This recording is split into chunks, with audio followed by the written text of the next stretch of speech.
কি? হ্যাঁ, এই ছোট লোকের বাচ্চা, কি সমস্যা তোর? হ্যাঁ, দেখ তোর তো সাহস কম না, তুই আমার বাসায় ঢুকে আমাকে থাপ্পড় মারছিস। হ্যাঁ, আপনাকে শুধু থাপ্পড় মারছি, আরেকটা কথা বললে আপনাকে জ্যান্ত পুঁতে ফেলবো। এই তোর তো সাহস কম না, তুই আমার বাসায় ঢুকে আমাকে থাপ্পড় মারিস। দাঁড়া, আমি এখনই আমার হাজবেন্ডকে ডেকে নিয়ে আসছি, দেখ তোর কি অবস্থা করে। একদম বের হবি না বাসা থেকে।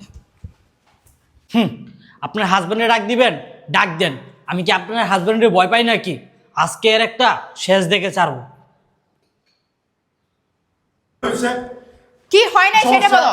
তোমার এই বাসার সিকিউরিটি বাসায় ঢুকে কোনো কথা নেই পাঠাতে আমাকে হুট হাট করে থাপ্পড় মারতেছে। আর জানো, এ আমার সাথে অনেক বড় বেয়াদবি করতেছে। এর একটা বিচার আজকে করো, যেভাবে হোক। কি ব্যাপার? তুই তো সিকিউরিটি গার্ড, তোর কত বড় সাহস! তুই সামান্য একটা সিকিউরিটি গার্ড হয়ে তুই আমার স্ত্রীকে আমার এই বাসায় ঢুকে তুই চর মারিস? এই সাহস কোথায় পেয়েছিস? হ্যাঁ স্যার, আমি আপনার স্ত্রীকে থাপ্পড় মেরেছি এবং আমার ম্যাডামকে থাপ্পড় মেরেছি, কিন্তু যা করেছি একদম ভালো করেছি। ভালো করেছিস মানে? তোর কথা তো কোনো কিছু আমি বুঝতে পারতেছি না। তুই আমার স্ত্রীর গায়ে চর মেরে আবার বলতেছিস যে তুই যা করেছিস ভালো কাজ করেছিস মানে? হ্যাঁ স্যার, আমি যেটা করেছি না একদম ভালোই করেছি। আমি বুঝলাম না, তুই যা করেছিস ভালো কাজ করেছিস, কিন্তু তুই আমার স্ত্রীর গায়ে কেন চর মেরে আছিস? এই কথা আমাকে বল। আপনি শুনতে চান? তাহলে শুনুন। এই দাঁড়াও, কে তুমি? কোথায় যাচ্ছ? ম্যাডাম, আমার ভাই এখানে সিকিউরিটি গার্ডে চাকরি করে। আমি রাজুর বোন। ও আচ্ছা, তুমি রাজুর বোন। তা কি দরকার, এখানে কেন আসছো? ভাইয়ের সঙ্গে দেখা করতে আসছি ম্যাডাম। তো দেখা করতে আসছো, রাস্তায় দেখা করলে তো হয়, ভেতরে কেন যাচ্ছ? হ্যাঁ, আজব, বুঝলাম না। মানে আমার বাসা কি এটা কি মানে সরকারি হয়ে গেছে, যখন যার ইচ্ছে সে ঢুকে পড়বে? তোমার ভাই সিকিউরিটি গার্ড নাকি সেটা তো আমার দেখার দরকার নেই। তুমি আমার বাসায় কোন অনুমতিতে ঢুকতেছো? কে তোমাকে অনুমতি দিয়েছে আমার বাসায় ঢোকার? হ্যাঁ, কি হলো? চুপ করে আছো কেন? কথা বের হচ্ছে না? আসলে ম্যাডাম, এখানে পেলাম না তো, তাই মনে করলাম মনে হয় ভিতরে আছে। এই শোন, আমি বলে দিচ্ছি, নেক্সট টাইম আমার বাসার আশেপাশে যেন আমি তোকে না দেখি। আমার বাসায় না এসব খয়রাতি মিসকিন ফকির নিয়ে এগুলো ঢুকে এলাও না। এসব ঢুকলে আমার বাসার পরিবেশ নষ্ট হয়ে যাবে। তাই বলে দিচ্ছি, আমার বাসায় যেন তোকে আমি না দেখি। যা এখান থেকে যা। কি হলো, যা। না ম্যাডাম, আমার ভাইয়ের লগে দেখা করতে আইছে, দেখা করেই চলে যাব। এই ছোট লোকের বাচ্চা, আমার কথা কি তোর কান দিয়ে যায় না? আমি আমার এত গুরুত্বপূর্ণ একটা কাজ ফেলে তোর সাথে এখানে দাঁড়িয়ে দাঁড়িয়ে বগর বগর করতেছি, সেটা কি তোর কান দিয়ে যাচ্ছে না? হ্যাঁ, কি এমন গুরুত্বপূর্ণ কথা তোর ভাইয়ের সাথে দেখা করতেই হবে? আমার বাসায় না তোকে ঢুকতে দিতে পারবো না আমি।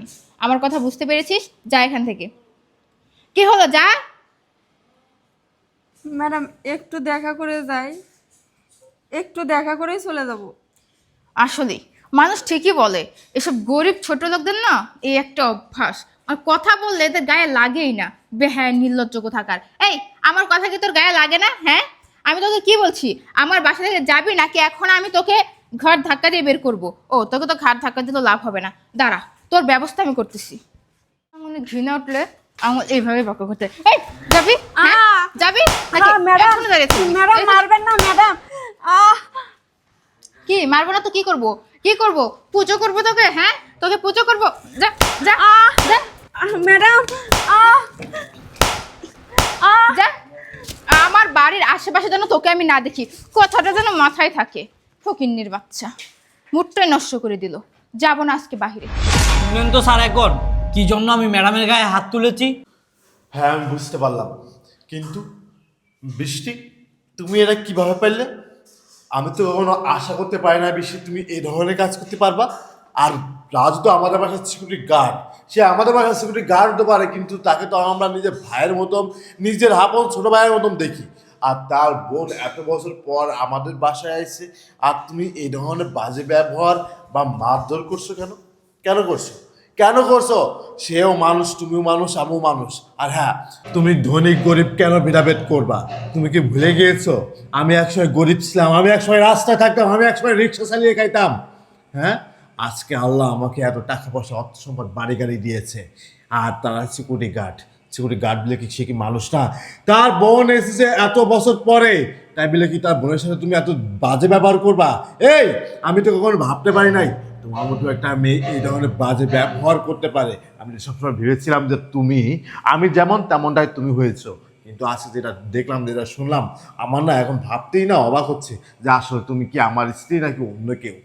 আসলে দেখো, আমি যে কি থেকে কি করে ফেলেছি আমি নিজেই বুঝতে পারছি না। আচ্ছা ঠিক আছে, আমি বুঝতে পেরেছি, কিন্তু রাজু তুই একটা কথা বলতো, তোর ম্যাডাম নাই বুঝলাম অনেক বড় অপরাধ করে ফেলেছে, তুই আমাকে বলতে পারতি, কিন্তু তুই তোর ম্যাডামের গায়ে এভাবে হাত দিলি কেন? স্যার, আমি ম্যাডামের গায়ে কী জন্য হাত তুলেছি আপনি জানতে চান?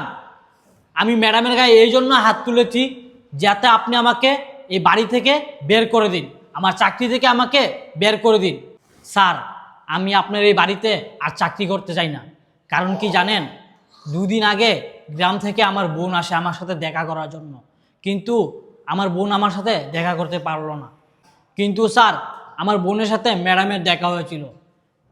আমার ম্যাডামের কাছে আমার বোন জিজ্ঞাসা করেছিল যে আমার ভাই কোথায়, কিন্তু ম্যাডাম আমার বোনকে কোনো উত্তর না দিয়ে আমার বোনের সাথে অনেক বাজে ব্যবহার করে, আমার বোনের গায়ে হাত পর্যন্ত তুলে স্যার। তারপর স্যার আমার বোন কাঁদতে কাঁদতে বাড়িতে চলে যায় আমাকে না পেয়ে। তারপর আমি বাড়িতে কল দিয়েছিলাম আমার বোনের কাছে, কিন্তু আমার বোন ফোন দেওয়ার পরে যা বললো স্যার, আমি তো শুনে পুরো অবাক হয়ে গেলাম। কারণ কি জানেন স্যার, আমি কোনোদিন ভাবতে পারি নাই ম্যাডাম আমার বোনের সাথে এরকম বাজে ব্যবহার করবে, আমার বোনের গায়ে হাত তুলবে। এই জন্য স্যার আপনার বাড়িতে আমি এই চাকরি করতে চাই না। যেই জায়গায় আমার আত্মীয় স্বজন, আমার ফ্যামিলির লোকজন আসতে পারবে না, সেই জায়গায় স্যার আমিও চাকরি করব না। স্যার, আমি আপনাকে এই কথাটা বলতে পারতাম, কিন্তু বলিনি। তার কারণে একটা আছে, জানেন কি স্যার? আমি আজকে 5 বছর যাবৎ আপনাদের এই বাড়িতে সিকিউরিটি গার্ডের চাকরি করতেছি। আমি কোনোদিন আপনার কথার অবাধ্য হইনি। আপনি আমাকে যেভাবে কাজ করতে বলেছেন আমি সেইভাবে কাজ করেছি স্যার। এই জন্য আপনি আমাকে অনেক ভালোবেসে ফেলেছেন, আপনার ছোটো ভাইয়ের চোখে আমাকে দেখেন। কিন্তু স্যার আমি এই জন্যই আপনাকে কথাটা বলিনি, কারণ আপনিও ম্যাডামকে অনেক ভালোবাসেন, ম্যাডামকে অনেক কেয়ার করেন। আমি এই জন্য বলিনি কারণ আপনি ম্যাডামকে অনেক ভালোবাসেন, অনেক কেয়ার করেন। আমি চাই না এই কথা বলার পর আপনি ম্যাডামের সাথে ঝগড়া সৃষ্টি করেন, আপনাদের সম্পর্ক নষ্ট হয়ে যাক। কারণ একজন সামান্য সিকিউরিটি গার্ডের জন্য আপনাদের এই স্বামী স্ত্রীর সম্পর্ক কেন নষ্ট হয়ে যাবে স্যার? এই জন্য স্যার আমি আগে থেকে কেটে পড়তাছি, ম্যাডামের সাথে বেয়াদবি করেছি, আপনার সাথেও বেয়াদবি করেছি। স্যার আমাকে আপনি মাফ করে দিন, আমি চাই নাই ম্যাডামের গায়ে হাত তোলার জন্য, কিন্তু স্যার আমি এই জায়গায় আর 1 মিনিটও চাকরি করতে পারবো না, আপনি আমাকে মাফ করবেন স্যার। আমি চলে গেলাম। দাঁড়াও রাজু, তুই যাইস না। তুই আমার বাসার সিকিউরিটি গার্ডের চাকরি করিস অনেক আগের থেকে, আনুমানিক 7 বছর। এই 7 বছর আমি তোকে আমার নিজের ভাইয়ের মতন দেখেছি। আমার তো কোনো আপন কোনো ছোট ভাই নাই, আমি সবসময় তোকে ভেবেছি তুই আমার আপন ছোট ভাই। আর আমি যা খেয়েছি আমি তোকে সেটাই খাওয়াইছি। আর তোর ম্যাডাম যেটা করেছে সেটা তো অন্যায় করেছে, আমি বুঝতে পেরেছি। তো গ্রাম থেকে তোর বোন এসেছে, এটা আসলে তোর ম্যাডাম বুঝতে না পেরে অনেক বাজে ব্যবহার করেছে। এই জন্য আমি তোর কাছে সরি বলতেছি ভাই। আর তোর ম্যাডামের জন্য আমি মাপ চাচ্ছি তোর কাছে। আর তুই চলে যাস না। হ্যাঁ রাজু, তোমার স্যার ঠিকই বলেছে। আসলে আমি ব্যাপারটা ঠিক ওইভাবে বুঝতে পারিনি। প্লিজ তুমি আমাকে ভুল বুঝো না। আমি আসলে কী থেকে কী করে ফেলেছি আমি নিজেও জানি না। দেখো, তুমি অন্তত আমাকে ক্ষমা করে দাও, আমি বুঝতে পারিনি। আমি তোমাকে কথা দিচ্ছি এরপর থেকে এরকম কখনোই আমি করব না, এই ধরনের ভুল আর কখনো করব না। প্লিজ তুমি আমাকে এবারের মতো মাফ করে দাও। আচ্ছা আমি বুঝতে পেরেছি, তুমি যদি তোমার নিজের ভুলটা বুঝতে পেরেছো, তুমি তোমার অন্যায়টা বুঝতে পেরেছো, এটা অনেক বড়। যাই হোক, এরপর থেকে যেন এ ধরনের আর কোনো কাজ না হয়। মানুষকে মানুষ বলতে শেখো, মানুষকে সম্মান দিতে শেখো, ধনী করে ভেদাভেদ করো না, সবাই মানুষ। দেখো, দুনিয়াতে চিরকাল কিন্তু তুমিও থাকবো না, আমিও থাকবো না। এই দুনিয়া আছে ক্ষণস্থায়ী, আজকে আসি হয়তো বা 1 মিনিট পরে নাও থাকতে পারে। আমাদের সবাইকে কিন্তু আল্লাহর সঙ্গে কিন্তু জবাবদিহি করতে হবে। তখন কি বলবো বলো? আমরা কি তখন বলতে পারবো যে দুনিয়াতে আমরা মানুষকে ভেদাভেদ করেছি, আমরা অহংকার নিয়ে চলাফেরা করতাম, আমরা এইভাবে মানুষের সাথে খারাপ ব্যবহার করতাম, এই ধরনের কথা কি আল্লাহর সঙ্গে বলতে পারবো? বলতে পারবো না। এই জন্য আমাদের পরকাল নিয়ে ভাবতে হবে। যাই হোক, তুমি তোমার ভুলটা বুঝতে পেরেছো, এটা অনেক কিছু। চলো। আর রাজু, জি স্যার। তুই মনে কষ্ট নিস না ভাই, তুই আমার ছোট ভাই, ছোট ভাইয়ের মতো থাকবি। আর তোর পরিবারে যত আত্মস্বজন আছে বা তোর পরিবারে যতগুলো লোক আছে তারাও তো আমার পরিবার। জি। তারা আসবে আমার বাসায় থাকবে, আমার এখানে খাওয়া দাওয়া করবে, ঠিক আছে?